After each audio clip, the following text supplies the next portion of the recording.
All right, so we're diving into X-treme Lean today. You guys sent in your copies of the book by Steve Holman and Jonathan Lawson, and, well, we got to work. Yep, we've been digging through it. Mm. Basically, we wanted to pull out the stuff that really matters, the parts you can actually put to use, for torching fat and packing on muscle. Yeah, exactly. So whether you're aiming for a totally ripped physique Yeah, or just curious about the science behind transforming your body, this deep dive's for you. absolutely. And even if you just want to find techniques that actually get results, cut through all the BS out there, this is it. That's what we're here for, right? Hurry. We break down the big ideas, explain why they matter, and untangle anything that seems confusing. Think of us like your buddies who actually read the whole thing and are giving you the juicy bits. Exactly. Yeah. And speaking of juicy bits, let's start with something that might throw you off a little. Yeah, this is a bit counterintuitive. The book actually claims you can eat more, lose fat. Right. Doesn't quite sound right, does it? It does seem a bit weird at first. So let's unpack that a little. Yeah, let's dig into the specifics. Okay, so the foundation of this whole idea is kind of shifting how you think about meals. Like ditching those standard 2 or 3 big meals a day. Exactly. Instead, you're aiming for 5 or 6 smaller meals spread throughout the day. And the key here is each of these meals has to have a good amount of protein. Ah, so it's like keeping your body constantly fueled. Yeah, and more specifically, it's about keeping your blood sugar stable. Okay, makes sense. Avoid those energy crashes and crazy cravings that come with them, right? Exactly. When your blood sugar's all over the place, you're way more likely to grab that bag of chips or whatever's tempting you. And that can totally sabotage your fat loss. It's like avoiding that mid-afternoon energy roller coaster that sends you straight to the snack drawer. Precisely. But it's not just about managing hunger. Oh, right. There was that whole thing about protecting your muscle, too, wasn't there? Exactly. When you're consistently giving your body protein, it's less likely to think it needs to break down your muscle for energy. So it's like you're reassuring your body that it's got enough building blocks and doesn't need to cannibalize your hard-earned muscles. You got it. And on top of that, the authors suggest that this steady flow of nutrients can even encourage your body to start letting go of stored fat. Now, here's something that really got me thinking. What's that? The book compares this approach to what professional basketball players often do. They eat these massive meals, right? Yeah, to fuel their intense training. Makes sense. But even with all that activity, the authors point out that this gorging pattern can actually lead to more fat storage. Huh. That is interesting. Makes you wonder if those incredible athletes could be even more ripped with a different eating strategy. Right. So what's the deal with those typical 3 big meals a day? Right. Why might that not be the best for getting lean? Well, the authors propose that it actually creates a kind of a vicious cycle where your body ends up burning muscle and holding on to fat. Okay, but why would it do that? It's all about the blood sugar swings. When you have these long gaps between meals, your blood sugar goes up and down dramatically. And this can trigger the release of stress hormones, which actually signal your body to store fat. Ugh, so it's like setting yourself up for a double whammy. Yeah, and those intense cravings we talked about, they're often tied to those blood sugar swings, too. So you're fighting a losing battle on multiple fronts. Exactly. And eating just one enormous meal a day. The authors are pretty adamant that this is a no-go. I think they even used the phrase starvation mode, didn't they? Yeah, something like that. Basically, when your body thinks it's facing a famine, it goes into survival mode and becomes incredibly efficient at storing fat and burning muscle for fuel. Which makes sense, right? Muscle needs more energy just to exist, so from a survival standpoint, fat's a better bet. Exactly. So the big takeaway here is that you need to be actively telling your body to hang on to that muscle and let go of the fat. And how do we do that? 2 main ways. Lifting weights consistently and making sure you're getting enough protein. So you're basically sending a clear message that those muscles are valuable and shouldn't be touched. Exactly. And the last piece of this eat more, lose fat puzzle is getting your macronutrients right. Ah, the carbs, protein, and fat ratios. Yep. The authors really stress that dialing in those percentages is crucial for controlling your insulin levels and minimizing how much fat you store. So it's not just about when you eat, but also the composition of those many meals. Makes sense. Absolutely. Now, let's dive into another big part of their approach, the power of protein. The book mentions research showing that protein actually burns more calories during digestion compared to carbs. Wait, so just by choosing protein, you're burning more calories? Exactly. Think of it this way. Your body uses energy to break down and process the food you ate. It's called the thermic effect of food. Uh-huh. And protein requires significantly more energy to handle than carbs. Oh, I see. So just by favoring protein, you're giving your metabolism a subtle boost. You got it. And the book even cites a study showing that eating protein leads to a much bigger calorie burn after a meal compared to carbs. So there's an immediate benefit right there. But does this have any long-term impact on your metabolism too? It absolutely does. Remember, protein is the building block for muscle tissue. And the more muscle you have, the higher your resting metabolic rate. Which means you burn more calories even when you're just chilling on the couch. It's like setting your body up to torch fat more efficiently, even when you're not actively working out. Precisely. And there are even more perks. The book also references research suggesting that getting enough protein helps keep your thyroid hormone levels in check. Ah, and your thyroid plays a huge role in regulating your metabolism, right? Exactly. Hmm. But here's a crucial caveat. The authors are super clear that you shouldn't just eat protein all the time. Right. Carbs are important too. You always hear about those no-carb diets, but They're not the way to go. Your body needs glucose, which comes from carbs, for both your muscles and brain to function properly. makes sense. It's like trying to run a car without fuel. Exactly. Now, here's where it gets really interesting. If you cut carbs drastically, your body has to find that glucose somewhere. So it starts converting protein into glucose through a process called gluconeogenesis. Okay, that sounds complicated. But is that bad? It can be. The downside is that this process produces some waste products, and some of those can be toxic. And where does your body often store those toxins? In fat tissue. Oh man, so you're actually working against yourself if you cut carbs too much. You got it. So, while protein is super important for building muscle and helping with fat loss, too much protein without enough carbs can backfire in the long run. Wow, that's a bit of a mind bender. So let's shift gears and talk specifically about carbs. The book's pretty straightforward about why ditching carbs completely is usually a terrible idea. Yeah, they lay out the dangers pretty clearly. First off, if you restrict carbs too much, your body might start breaking down that hard-earned muscle for energy. Which, as we just learned, can actually make fat loss harder because of those toxins. Exactly. Plus, severely limiting carbs can make your muscles look flat and depleted.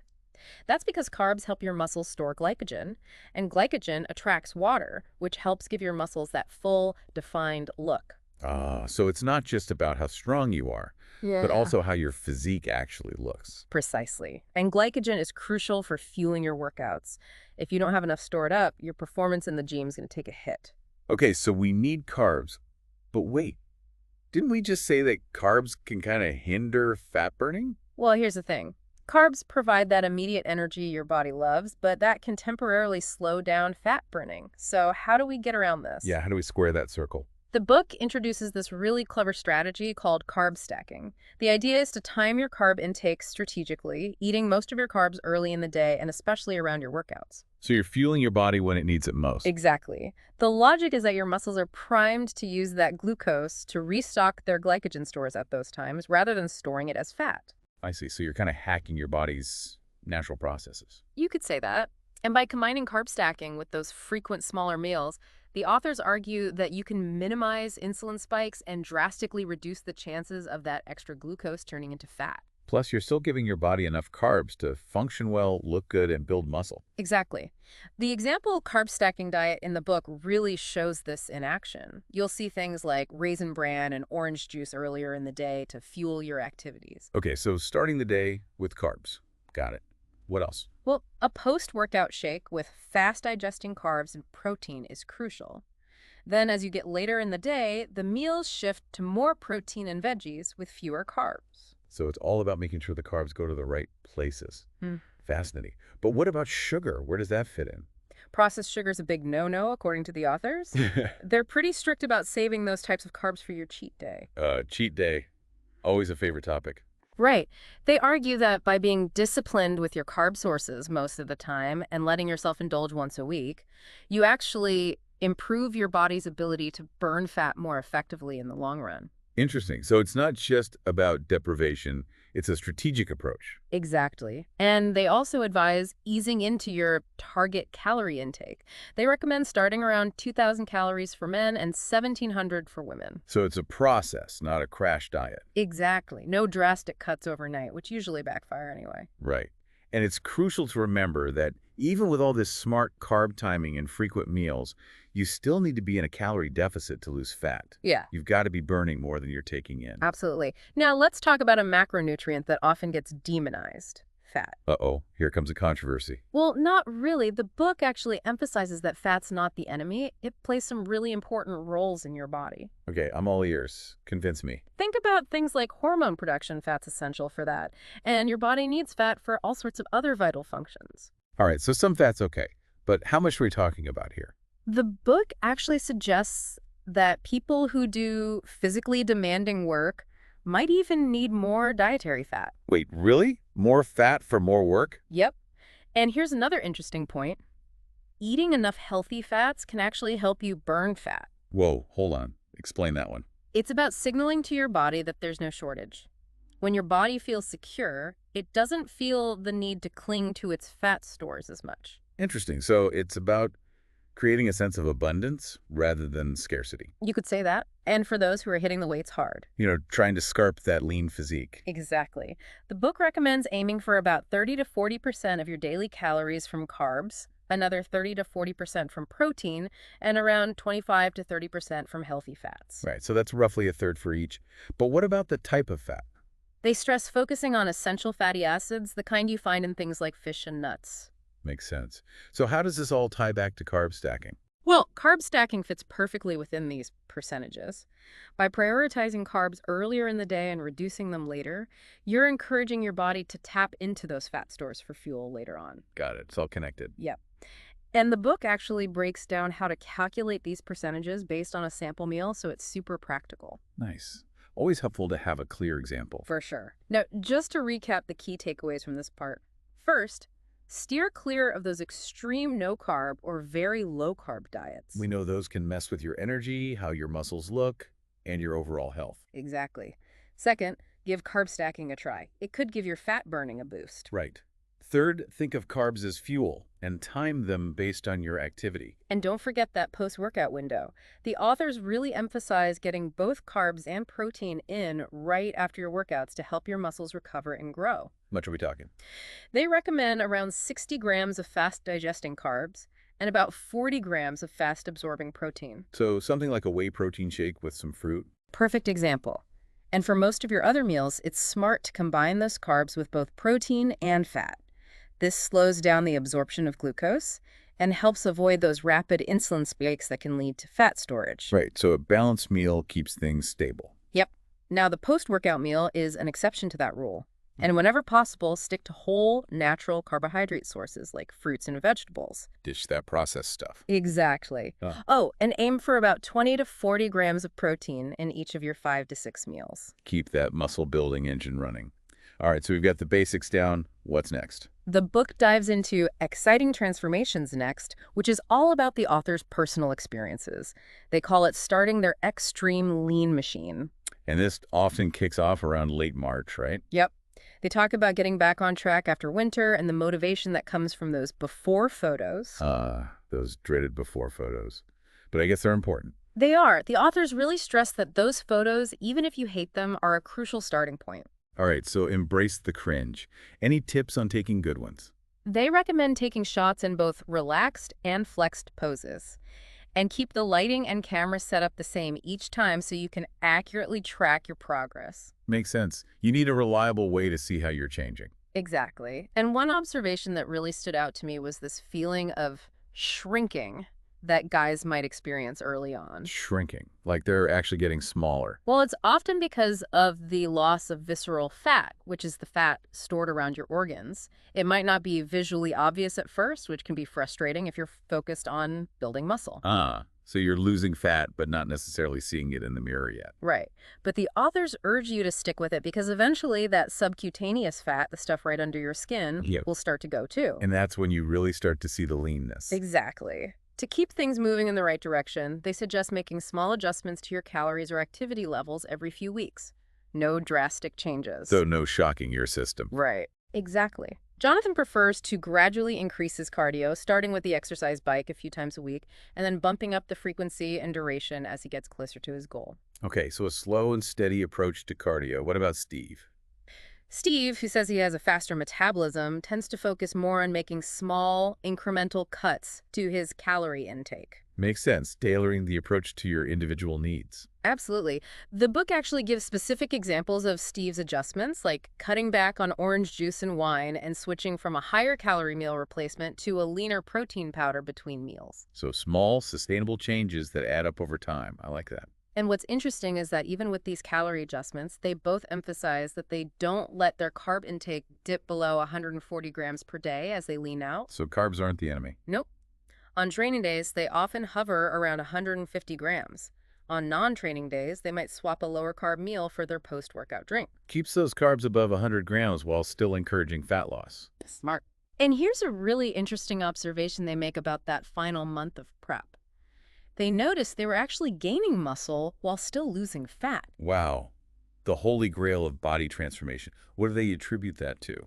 They think it was partly because they started incorporating X-reps, which is this specific training technique they're big on. We'll get to that later. Yes, definitely.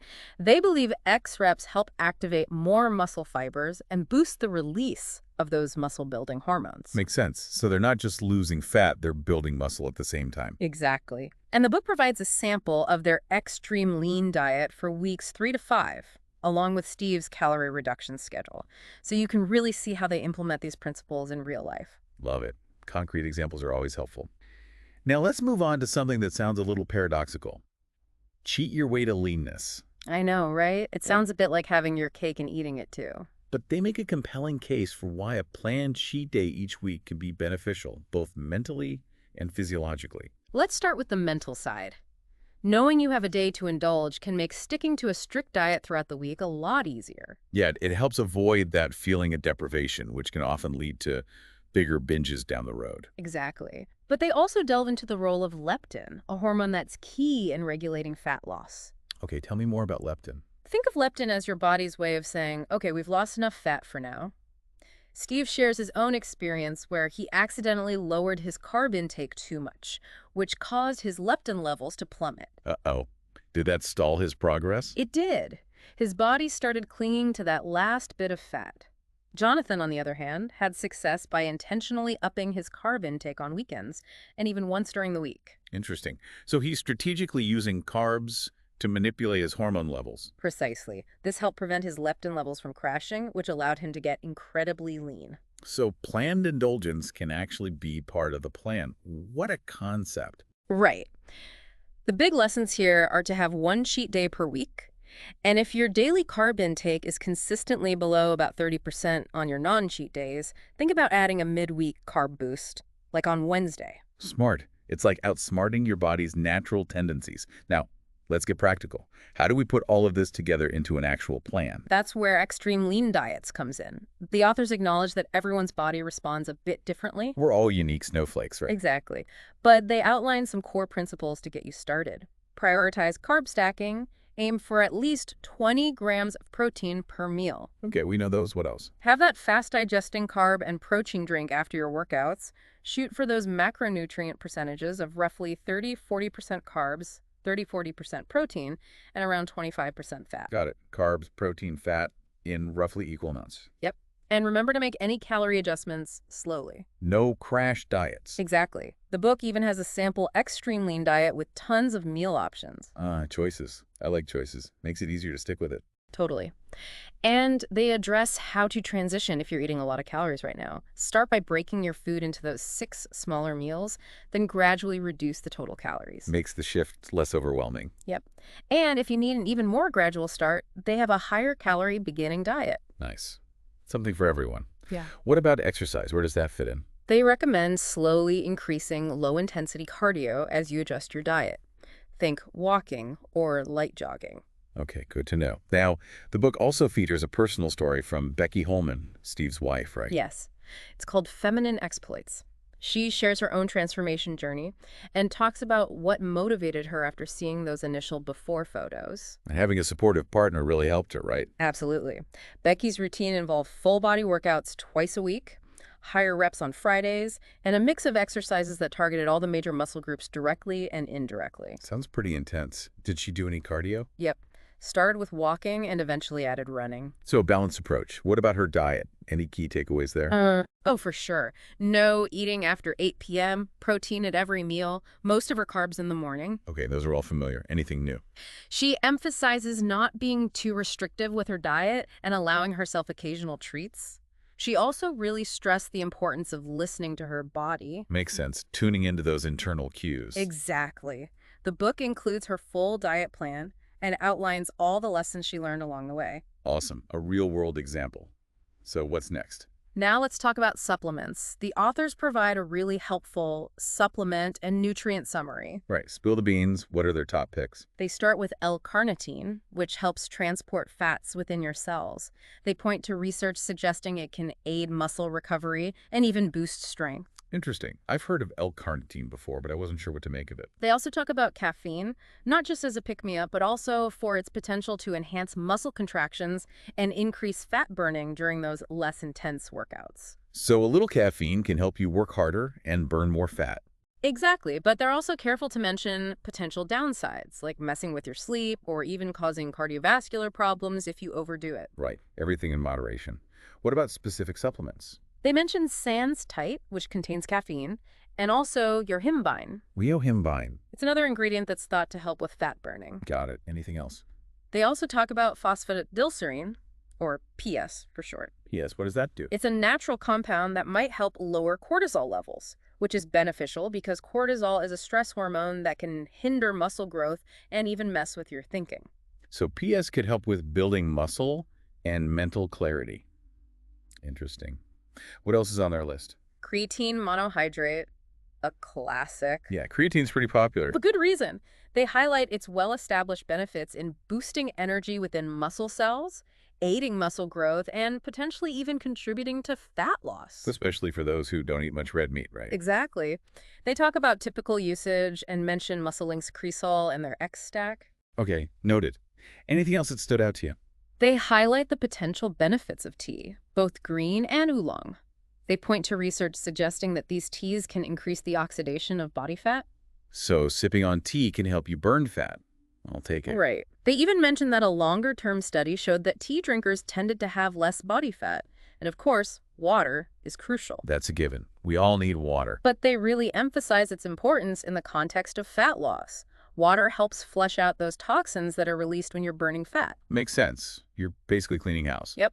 Plus, it helps with blood flow and nutrient delivery and even has a slight thermogenic effect. They cite studies to back all this up. Love it. Science-backed recommendations. And lastly, they touch on growth hormone, or GH, advocating for natural ways to increase it. Because GH helps with both fat burning and muscle building, right? Exactly. A powerful combo. They mention a supplement called GH Stack and some of its key ingredients. They typically recommend taking it before a workout on an empty stomach. Okay, noted. So that's the supplement rundown. What about the training side of things? That's where X-treme Lean training comes in. First, they debunked a common misconception, that you can spot reduce fat by doing a ton of reps in a specific area. Yeah, I've always wondered about that. Can you really target fat loss like that? Unfortunately, no. You can't directly dictate where your body burns fat from. So all those crunches won't necessarily give you a six-pack. Not by themselves. But improving blood flow to an area through exercise, which high reps can help with, might indirectly contribute to fat loss in that area. Okay, so there might be some indirect benefits. What else do they emphasize? They talk about the connection between that muscle burn you feel during high rep sets and the release of growth hormone. So feeling the burn actually has a purpose. Exactly. And since growth hormone is a powerful fat burner, those classic bodybuilding techniques might actually have a solid physiological basis for fat loss. So it's not just about building muscle, it's also about triggering those fat-burning hormones. Right. And they suggest using a variety of intensity techniques to maximize growth hormone release and blood flow. Drop sets, supersets, trisets, high reps, and... Don't forget X-reps. They seem to love those. They do, and for good reason, they believe. X-reps are basically partial reps done at the strongest point of a movement right at the end of a set. So you're pushing past failure to really fatigue those muscles. Exactly. They think this is super effective for both muscle growth and fat burning because it helps you recruit more of those fast-twitch muscle fibers. The ones with the most growth potential. Yep. They also discuss how X reps can contribute to something called blood flow occlusion. Blood flow what? Occlusion. It basically means restricting blood flow to a muscle during and after exercise. Okay, but why would you want to do that? Believe it or not, this restriction can actually enhance muscle size and strength gains and lead to a pretty significant fat-burning after effect. They even reference research on occlusion training. So cutting off the blood flow can actually make your muscles grow bigger and burn more fat. Fascinating. How do they recommend doing that safely? They suggest incorporating X reps into continuous tension exercises and pairing those with compound movements. They even mention Ronnie Coleman's trick of adding leg extensions at the end of his squat workouts. Smart, taking a page from the pros. Absolutely. They also offer a sample quadriceps workout that uses these principles: hack squats, leg extensions, sissy squats, all finished with X reps. Gotta love a good quad workout. And they outline the structure of the workout program in the book, emphasizing the importance of warming up properly, training to failure, using the right rep speed. Right, all the important training principles. What else? They introduce their positions of flexion, or POF, training principle. This involves working each muscle from 3 different angles: the mid-range, the contracted, and the stretched positions. So you're hitting each muscle from all sides. Makes sense. Yep. Complete and balanced muscle development. I like it.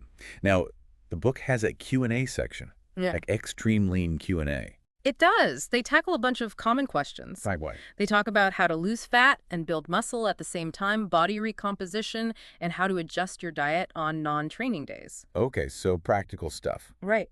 What else? They offer tips for dealing with constipation on a higher protein diet, which can be a problem for some people. Right. Fiber's your friend. What do they consider the most effective steps for immediate fat loss? They pinpoint exercise, of course, and sticking to those 5 to 6 protein-based mini meals. The fundamentals. So what about protein powder? Any tips on that? Yep. They recommend using it after your workout, specifically a fast-digesting whey protein with some fast-acting carbs. All right, we covered that. Anything else about supplements? They reassure women that lifting heavy, even with X reps, won't make them bulky because of hormonal differences. That's good to know. A lot of women are afraid of lifting heavy. They also answer some more specific questions, like Steve's habit of mixing protein powder with cereal. Interesting combo. What about replacing a meal with a protein shake? They say it's generally okay as long as you're getting plenty of whole foods, especially fruits and veggies. Balanced nutrition is key. Absolutely. And they provide tips on optimizing your cardio for fat burning, including timing it relative to meals and weight training. Strategy. They also discuss the benefits of dairy for those trying to get lean, citing research suggesting that calcium plays a role in regulating fat cells. So bring on the cottage cheese and yogurt. They also talk about the importance of getting enough sleep for fat loss and offer some motivation strategies, especially for those tough winter months.